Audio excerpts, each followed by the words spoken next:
They didn't kill me. They erased me, which is so much cleaner, until the blood starts to show. One day I was heir, son, architect of a global empire. The next, I was locked out of my home, my company, my identity. They replaced me with a legend, a man who should have stayed dead. But they forgot the difference between succession and survival. I don't want what they took. I want them to lose it the way I did, quietly, cruelly, and without a single warning.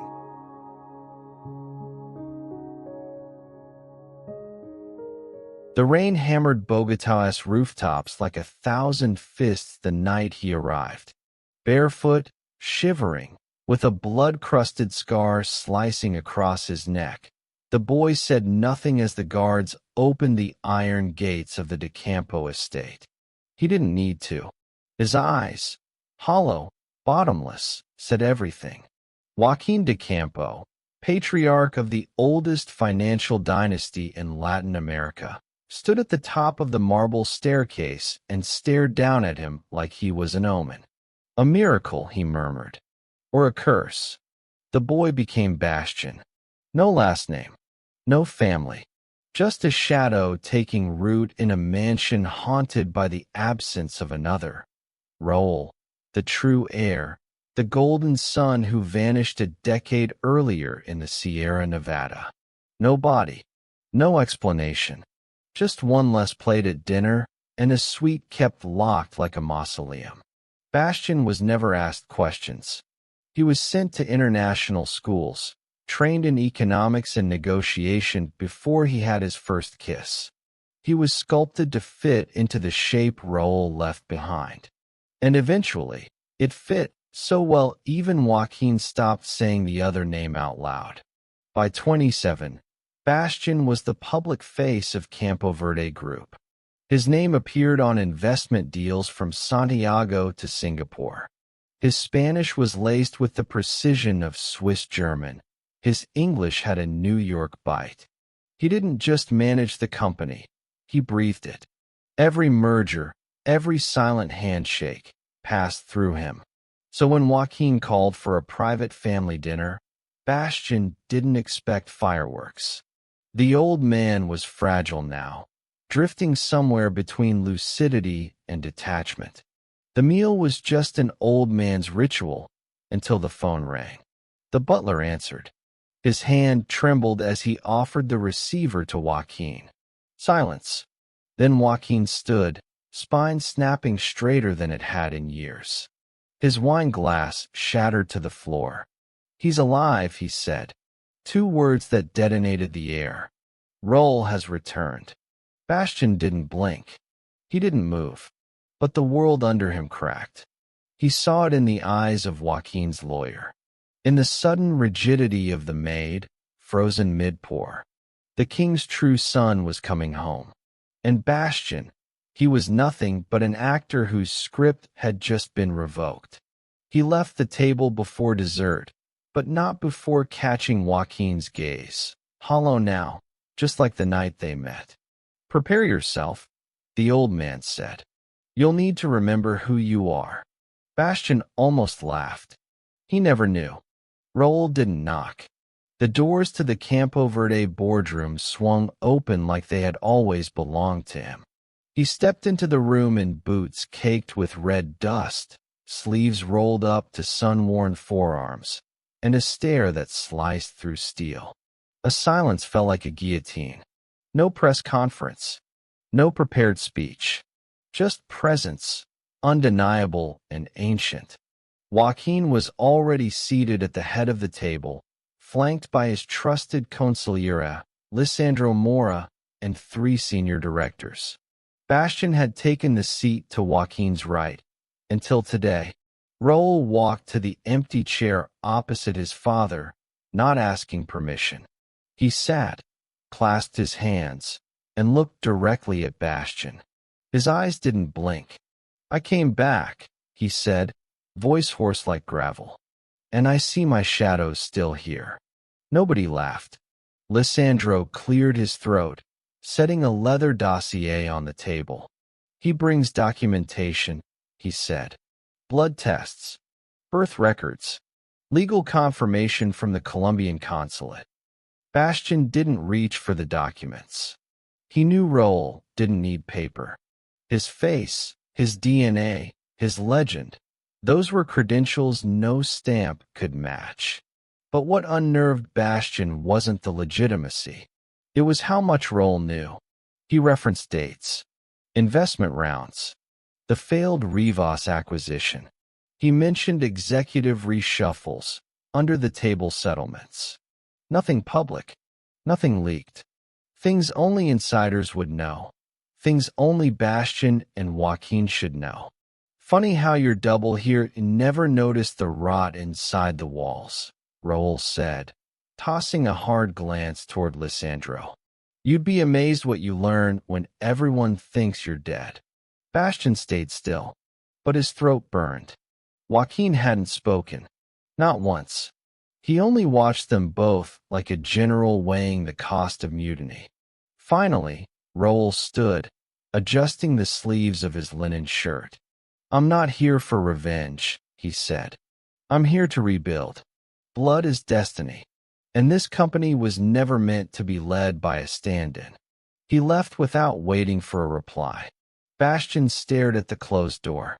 The silence it left behind was sharper than any insult. Lissandro tapped the dossier. We should discuss succession protocol, he said. Bastion rose without a word and walked out. His shoes echoed down the hall like a clock ticking towards something he couldn't yet name. Outside, the Bogotá wind slapped his face with an unfamiliar chill. He wasn't afraid Raoul would take his place. He was afraid Raoul already had. 3 days. That's how long Bastion waited before unlocking his laptop. He'd kept it powered down, sealed in a drawer, as if silence could shield him. But the truth had teeth, and they were already sinking in. When the screen flickered to life, his worst suspicion met him halfway. His private folders, encrypted, layered with triple pass authentication, had been accessed. Recently, meticulously. He blinked twice at the file tree, then once more at a name that didn't belong, Raoul_access temp. It was buried deep in the logs, but it was there, unmistakable. Bastion opened it. Inside were copies of sensitive financial reports, shell company records, asset transfers hidden from Campo Verde's general ledgers. Things only Joaquin, Lissandro, and Bastion had ever seen. Things that could wreck the company. And in one folder, cold, damning, was a scanned PDF of the adoption paperwork. But something was off. The notary's seal was wrong, smudged, faded, barely legible. The name of the certifying official? Dead. Bastion had attended his funeral a year ago. His chest tightened. He clicked through to the second page. The registration number listed didn't match Colombia's central archive. The entire document was fabricated, or worse, altered after the fact. Legally, it meant one thing. His adoption had never existed. On paper, he was still an orphan, a placeholder, a ghost. Someone wanted him gone, not just removed from the company, but erased. He reached for his phone, but stopped mid-motion. Who could he trust? Lissandro? No.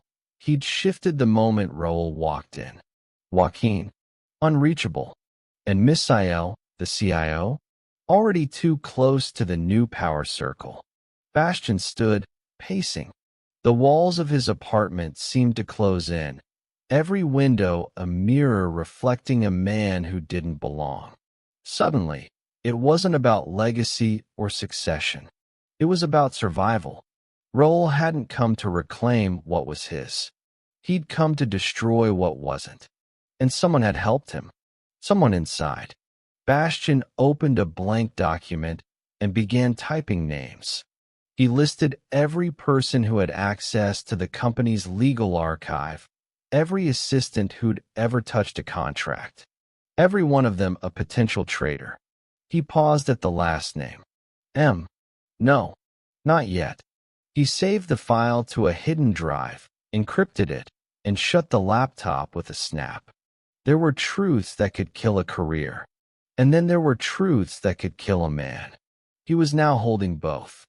The man Bastion needed wasn't listed in any directory. He didn't work from an office or accept digital payments. He didn't exist, not in any way that could be traced. But Bastion had his number. He called once. No answer. He called again, using an encrypted line. A voice answered, low, gravelly, surgical. Name. Bastion. A pause. You still alive? For now. Then you've already waited too long. The voice belonged to Augusto Salazar, a former military intelligence operative who'd gone off-grid after exposing a cartel's laundering network by blackmailing them into imploding themselves. They met in a condemned high-rise on the edge of Bogotá. The walls were bleeding rust. Augusto lit a cigarette with fingers that trembled only from caffeine. What do you want? He asked. Everything on Raul de Campo, Bastion said.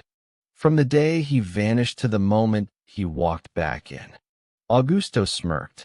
You want a dossier, or you want the truth? I want what will destroy him. That got a nod. 2 days later, Augusto delivered. A battered hard drive. No preamble. Bastion plugged it in back at his apartment, hands cold. The data unraveled like a confession. Raul hadn't disappeared. He'd fled. After a failed attempt to launder emerald trafficking profits through Campo Verde subsidiaries, he was cut off by Joaquin and warned never to return. But Raul had backups, foreign accounts, fake passports, and a network of ex-military brokers. He spent a decade in the shadows, investing in shell operations and extorting local officials. Somewhere along the line, he rebuilt himself not as a son, but as a weapon. Then came the reversal, a political shift, a buried scandal involving Campo Verde's offshore entities. Suddenly, Joaquin needed silence more than legacy. So he made a deal. Raul could return on the condition that he'd take control quietly and erase any trace of what the company had been involved in. Raul didn't just come back with a story. He came back holding a loaded gun aimed at his father.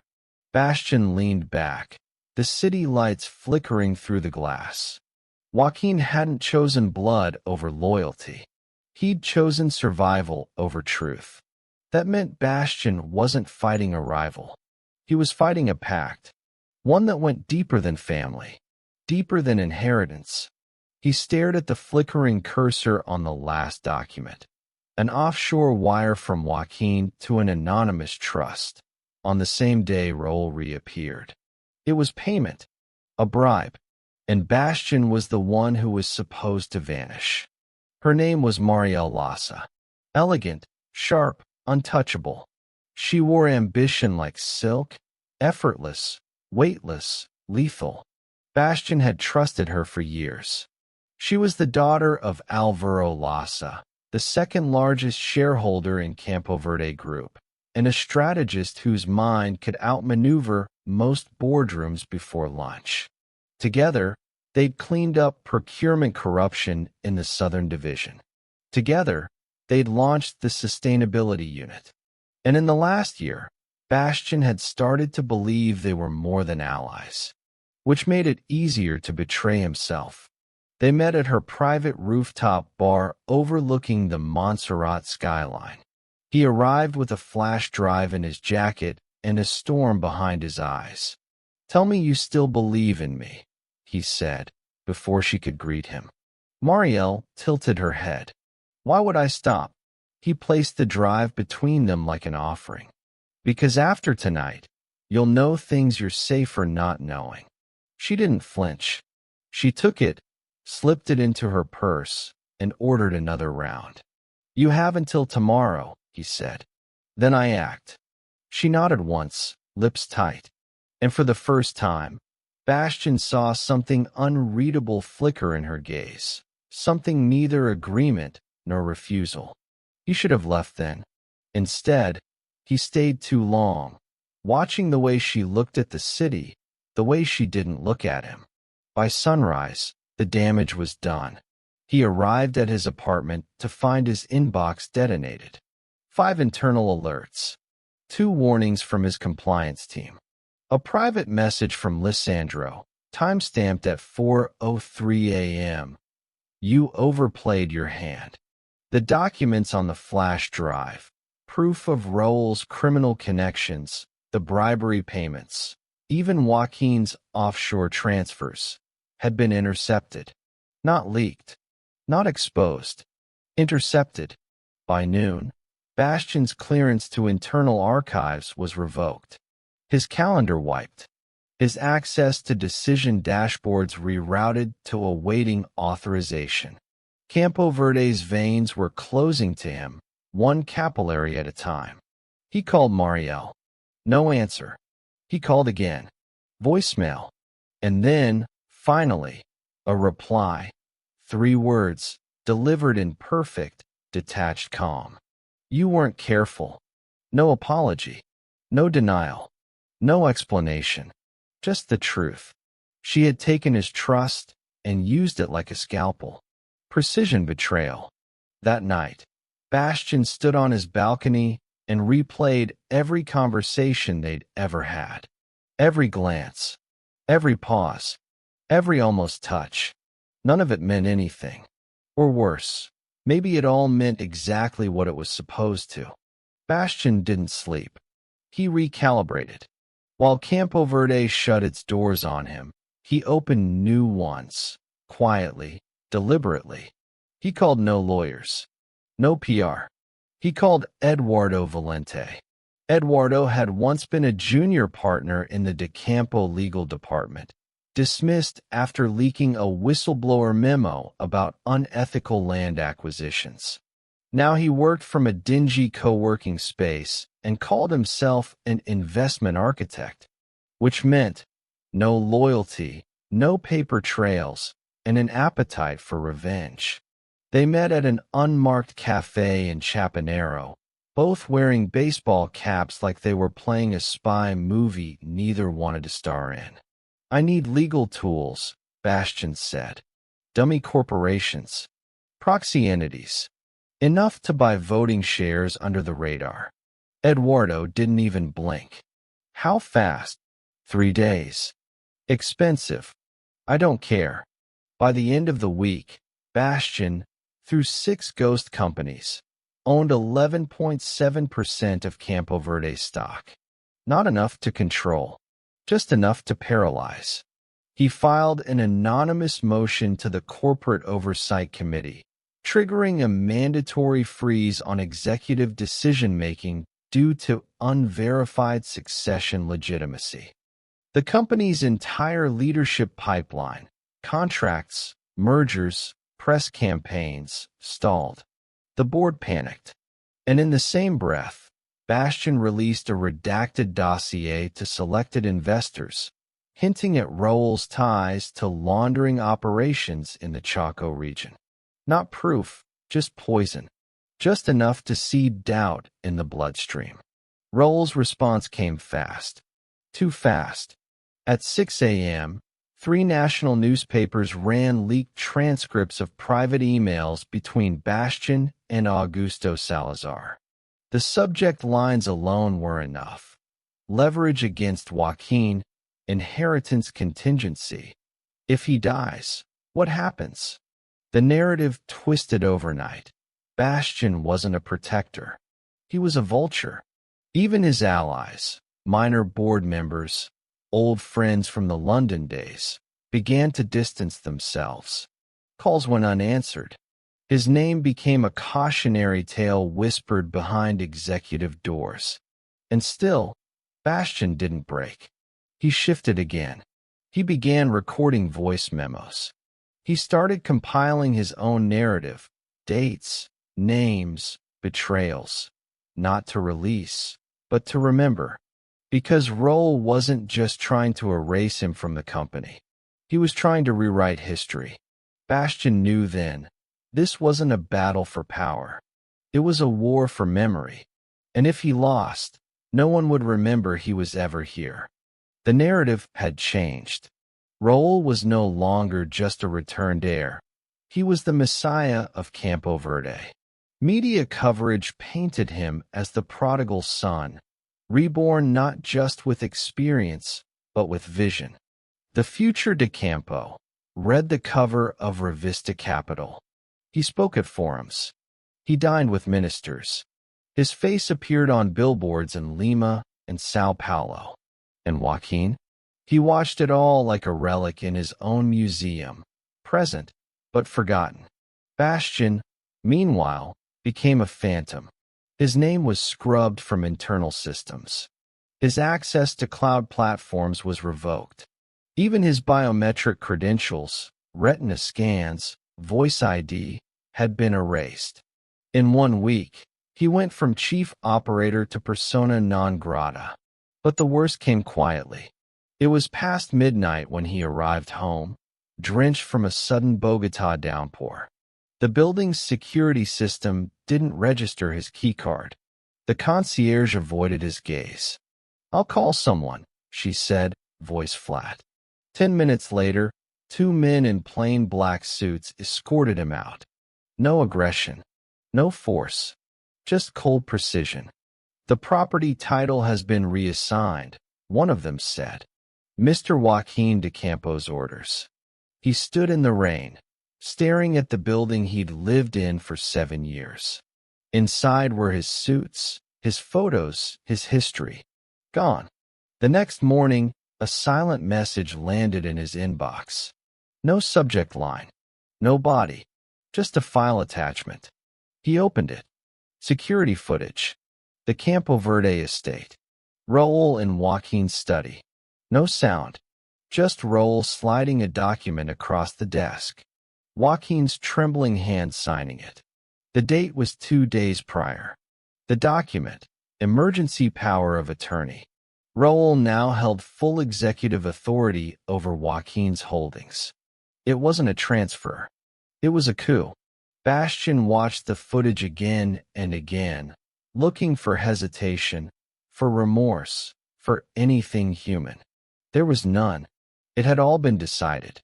The company, the assets, the legacy, even the home he'd been exiled from. Everything was locked behind a door he no longer had the right to knock on. But for the first time, Bastion didn't feel grief. He felt clarity. If Roll thought this was the end, he didn't understand who he was dealing with. Bastion wasn't going to knock.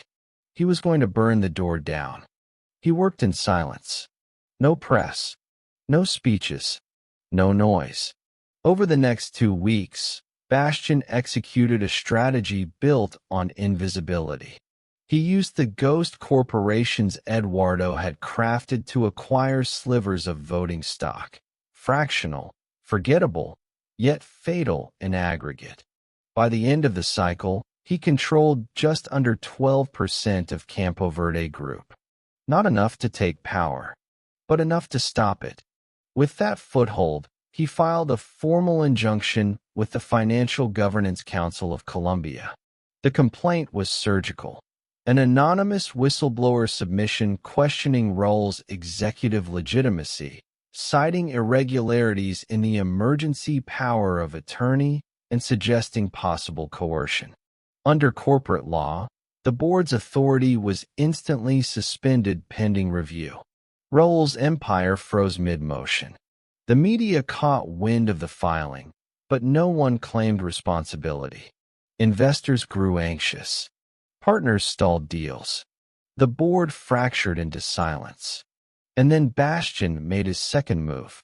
An encrypted press kit, delivered to 5 high-level shareholders, contained redacted versions of Raul's activities in the Chaco region. Leaked images, satellite records, anonymous testimonies. Not enough to prove guilt in court, but just enough to whisper doubt in the ears of those who mattered. That night, Roll fired back. Hard. At 6 a.m., El Nacional published a front-page exposé titled The Doppelganger, Bastion and the Salazar Plot. The article contained internal emails, dated and authenticated, between Bastion and Augusto, discussing Joaquin's potential death, succession scenarios, and leverage plans. One subject line: "If he dies, what happens to me?" The backlash was instant. Commentators called it premeditation. Investors called it reckless. And the board, still frozen, but watching, called it betrayal. Lisandro made a statement that afternoon. Mr. Bastion's conduct is incompatible with the ethics of this institution. Marielle, silent since the betrayal, reposted the article with a single caption: "We choose our masks." Even former allies backed away. He became what they always whispered, a pretender. But Bastion knew the truth. The emails were real, but out of context, redacted, reshaped to look like conspiracy. He had never plotted against Joaquin. He had been trying to protect him. Now that protection was the rope around his own neck.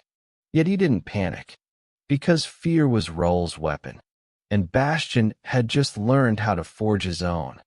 The call came at dawn. Joaquin had collapsed in his garden, mid-step, mid-sentence, mid-world. The paramedics said he was lucky to have made it to the hospital alive. Bastion stood outside the clinic's sliding doors for 37 minutes before security told him he wasn't on the approved visitors list. He already knew.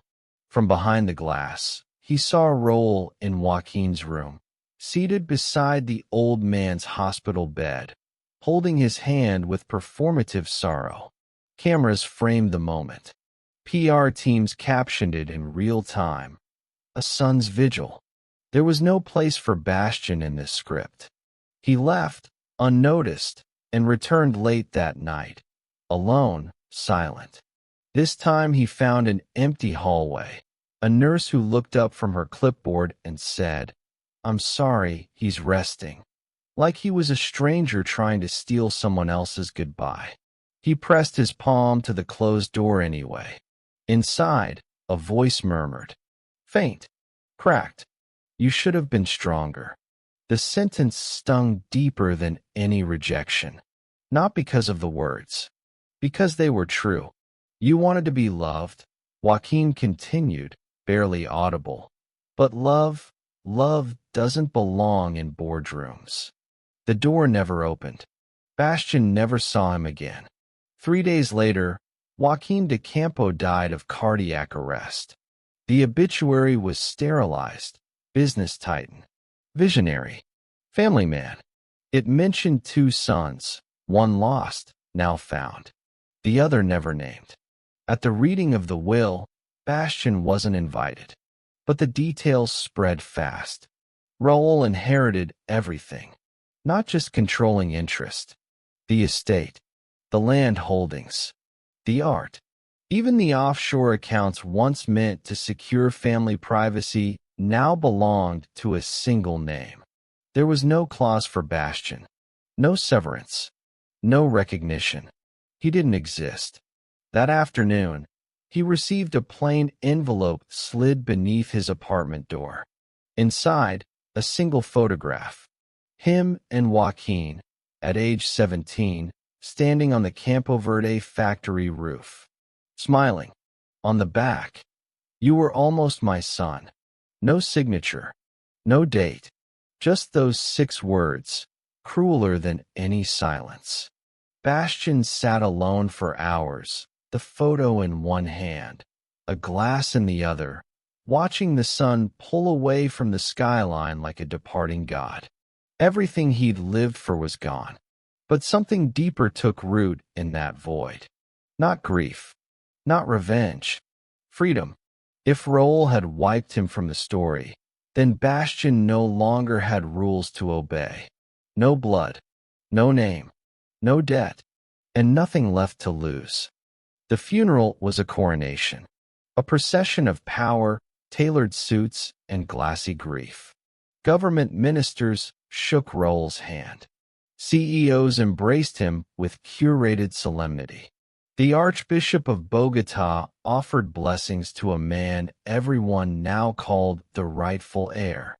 Bastion didn't attend.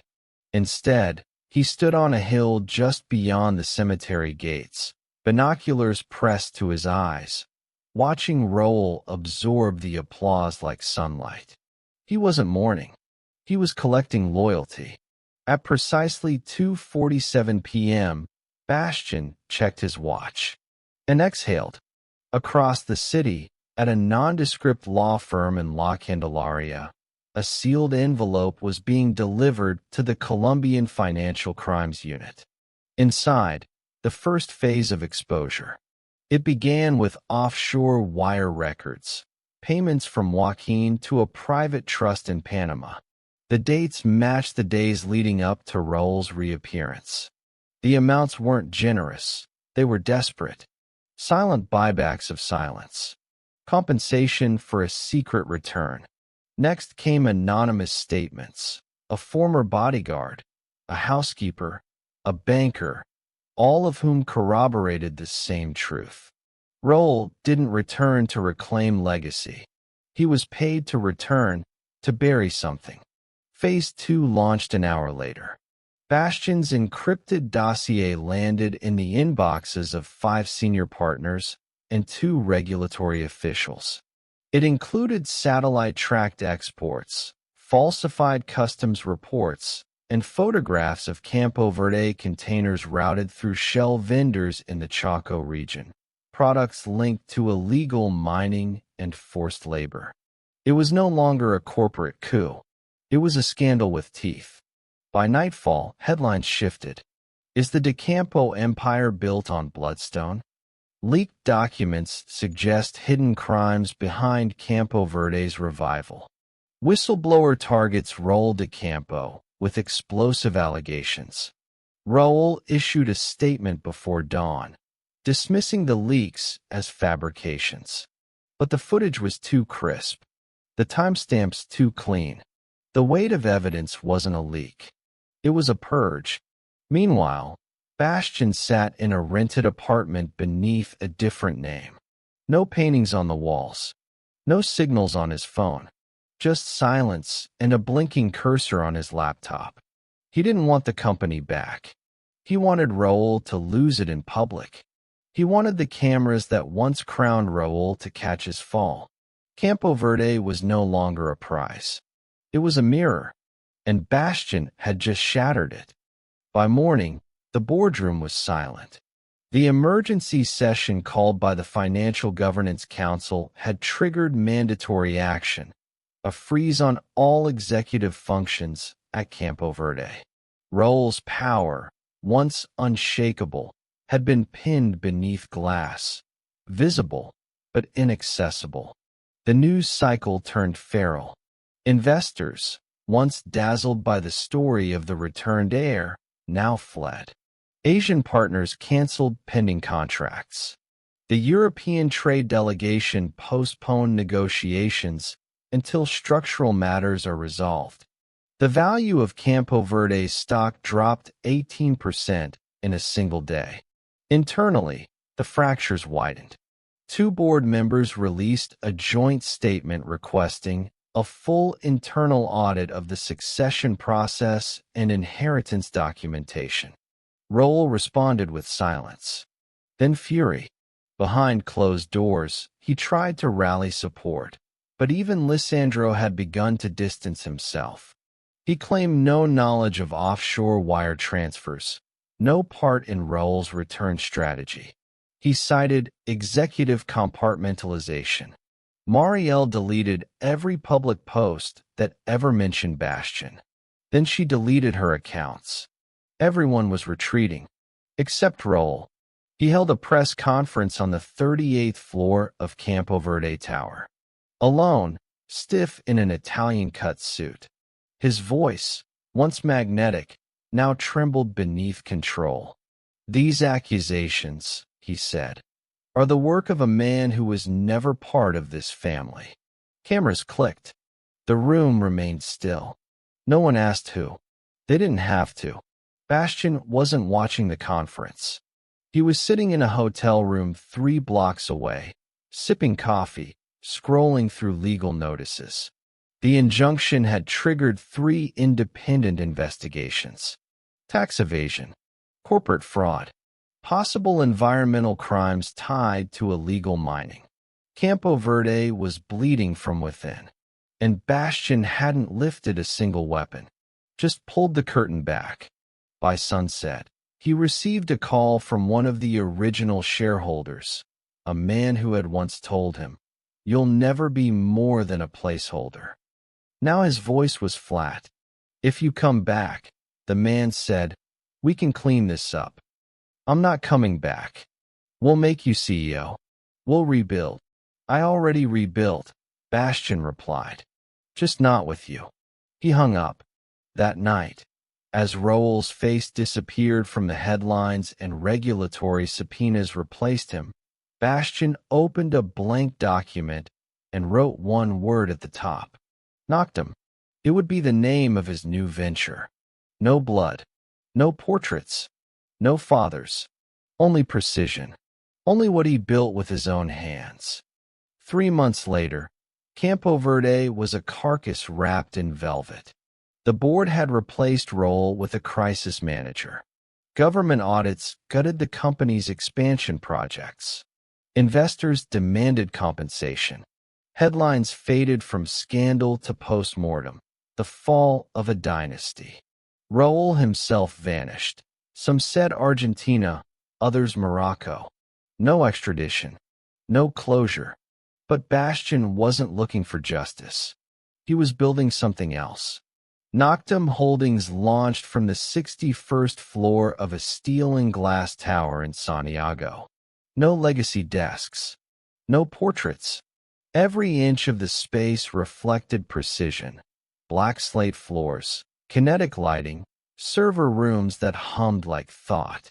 Its mission: intelligence-driven infrastructure, cleaner, smarter, built outside the shadows that buried Campo Verde. In its first quarter, Noctum secured 5 international contracts. Revenue outpaced projection by 43%. Investors didn't care about surnames. They cared about results. Bastion delivered, and he did it under one name. His. No middle initial. No fake bloodlines. No borrowed legacy. Just Bastion. He walked the floor every morning at 7 a.m. No security entourage. No scripted greetings. His team knew 2 things. He listened, and he remembered everything, from steel density to birth dates. One evening, as he locked his office, a message appeared on his private line. Unlisted number. "I still believe you were the better son." No name attached. But the writing was Joaquin's. He'd sent it to an old, encrypted account Bastion hadn't accessed since the early days. A ghost in the system, speaking from the grave. He deleted it.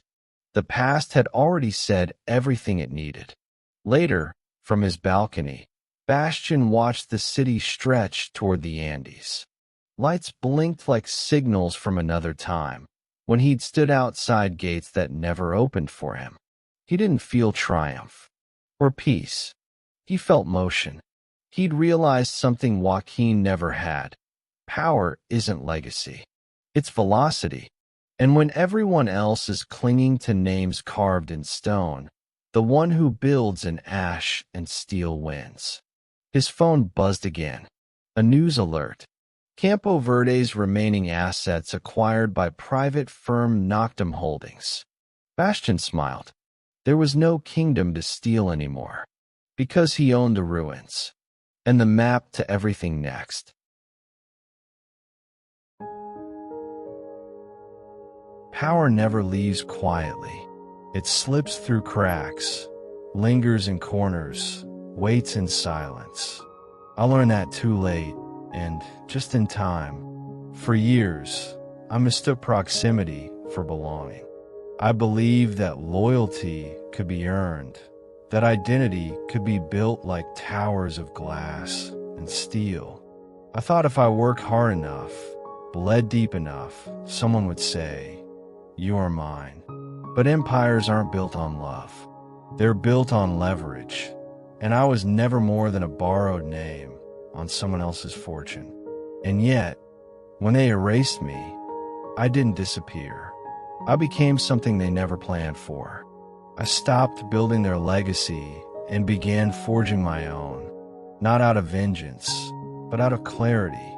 There's a strange kind of freedom in losing everything you thought you needed. Because once you have nothing to prove, no one left to impress, and no blood to bind you, what you build is finally yours. And what's truly yours can never be taken.